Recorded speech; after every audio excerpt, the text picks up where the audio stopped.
asalaamaaleykum waa Sénégal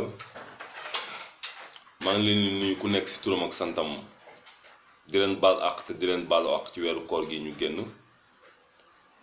di ñaan yàlla mu nangul ñu suñuy ñaan jégal ñu suñu bàkkaar def Sénégal jàmm.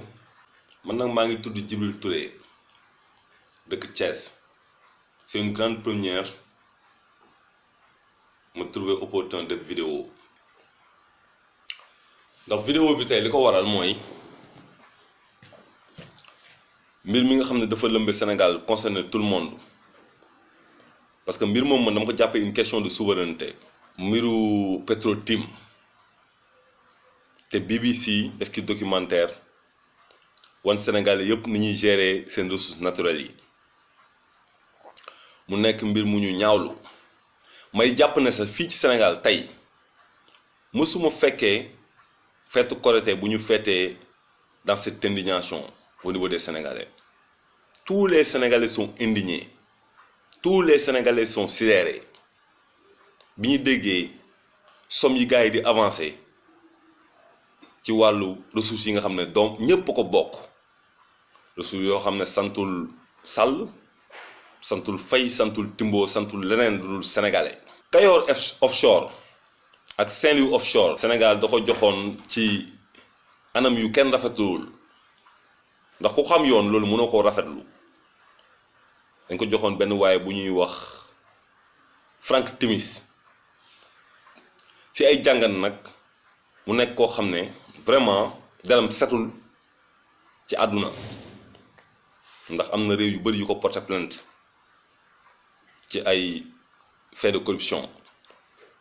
tey nag ñun suñu réew mi may ko confiance jox ko yenn yoo xam ne tey lu tax mu accédé wu ci maanaam parce que li gën a fondamental ci fait bi mooy le décret d'approbation parce que moom mooy mettre en vigueur ces contrats là te tous ces deux décrets là ont été signés par Macky Sall. déglu naa sax ci médias yi am benn avocat bugguma sa turu turam qui jouant le bonobo golo yooyu nekk au niveau de la Guinée forestière un tout petit peu au niveau de l'Équateur avocat boobu yooyu la may jox muy jéem a wax sax naan benn kii bi Ablaye Wade ko signé woon beneen bi Macky Sall loolu le problème n'est pas à ce niveau. am na sa beneen intellectuel très péremptoire bu ma dégg mu naan le problème est transgouvernemental. Nous ne sommes pas à ce niveau. Je pense qu'en 2012 le peuple sénégalais avait vomi Abdoulaye Wade et plébiscité Macky Sall pour qu'il nous apporte des idées nouvelles de bonne gouvernance, de transparence et de sobriété. C'est ce qu'il disait.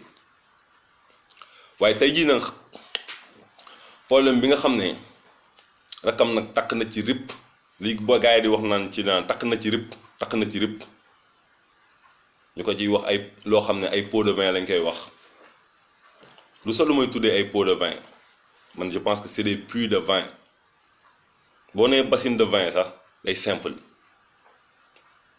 lii vraiment c'est des puits de vin des sommes inimaginables waxuma la ci salaire am bi ñu wax ne $25,000 la waaye taxes yi nga xam ne dañ ko waroon verser l'État du Sénégal parce que État du Sénégal moo ko moomoon muy atterrir sur les comptes de Agritrans mu nekk société bi nga xam ne Aliou Sall moo ko jiite te loolu nag si yoon taxe yu Sénégal moom fu mu war a jëm ci trésor public bi la war a jëm. bi BBC defee loolu nag moom dans les moins de 24 heures moom Aliou Sall dafa def benn conférence de presse mu boobu nag li ñu ci doon xaar mooy mu apporter des éclaircies par rapport à ces allégations avancées par BBC dans son documentaire. mais dañu gis ne il était dans le dilatoire. ñu comprendre lu bari xam nañ ne le problème reste entier et que ceci n'est que le début du commencement. di lañ seetaan série yu neex ci mbir mi te neen dem ndax xam naa ne bi mooy sama première vidéo may dinaa ñëwaat ak yéen. lii ce n'est que le début du commencement encore une fois. Aliou Sall ba mu génneen def conférence de presse boobu France xaalu ne ay blabla la woon Sénégalais ci jëni considération bëriwul ñëpp xam nañ loolu il était dans le dilatoire. magam génn di ko défendre bien avant magam muy président de la Macky Sall le ministre de la justice di nager à contre-courant mélanger les rôles ne day apporter ay éclaircies gën a créer une ambiguïté dans ce dossier ñu gis ne affaire bi affaire de far la ak ay affaire de complot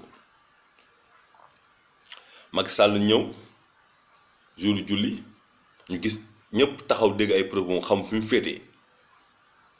féete na fépp ba mu des ci askan wi féete na fépp ba mu des du côté du peuple sénégalais loolu bi mu amee si ngoon si boppam Macky Sall moom bi mu waxee jour julli gi la ministresse porte-parole du gouvernement Ndeye Tické Ndiaye génnaat ma xool ne day am leneen lu muy apporter lu bees mu nekk ci seen même logique dilatoire boobu noonu mooy wane nag vraiment comme ñoom pare wuñ pour autosaisir parce que mbir mi li koy réglé du ay conférence de presse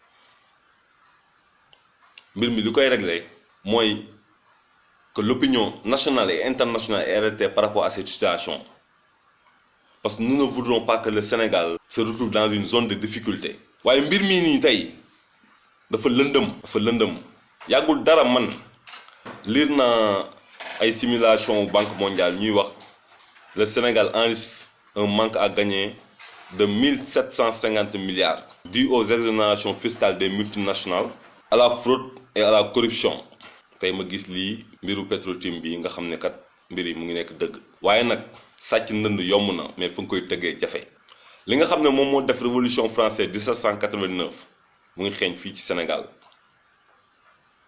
ndax disposition bi ko tegoon dafa valable aujourd'hui au Sénégal. Cette disposition n'est rien d'autre que quand un gouvernement viole les droits et les libertés reconnus par la Constitution, l'insurrection est pour le peuple et pour chaque portion du peuple le droit le plus sacré de tous les droits, mais le devoir le plus indispensable de tous les devoirs. Donc aujourd'hui, au Sénégal, arracher son droit devient un devoir. Par là, je salue la bravoure de l'ancien ministre de l'énergie, Thierno Alassane Sall. Il a eu raison sur tout le monde parce qu'il était au cœur du dispositif. Ayant des responsabilités dans le gouvernement de Macky Sall, avait refusé de signer le contrat pour Total. Le régime de Macky Sall est truffé de scandales. OFNAC, POS, Prodac en a jamais finir. Mais le dossier sur Petro-Tim et de Aliou Sall, ceci va être éclairci à la tête de tous les Sénégalais. Car sur ce point, la conviction vaut plus que le sang. C'est un problème de souveraineté. Les Sénégalais doivent être debout, lançant une opération nay leer, comme le dit mon frère Karim Xrum Xax, de nit dëgg valeur te dina leer te loolu dina leer. Tu nee na Aliou Sall nee na musul gis manifestation yu ñu def contre moom. C'est pas vrai. C'est pas vrai. Du dëgg parce que il a été démenti. Mais il verra d'autres manifestations et d'autres manifestations jusqu'à ce que ce problème soit éclairci. Je vous remercie, c'est Djibril Touré. Je reviendrai dans ce peu de temps. Parce qu'il le faut au Sénégal. Il faut que tout le monde s'active. Réew doomu réew moo koy defar. Basé aussi benn slogan képp mooy dëggu dëggal fexe ba ñëpp dëggu. La conviction vaut plus que le sang. Jaajëf.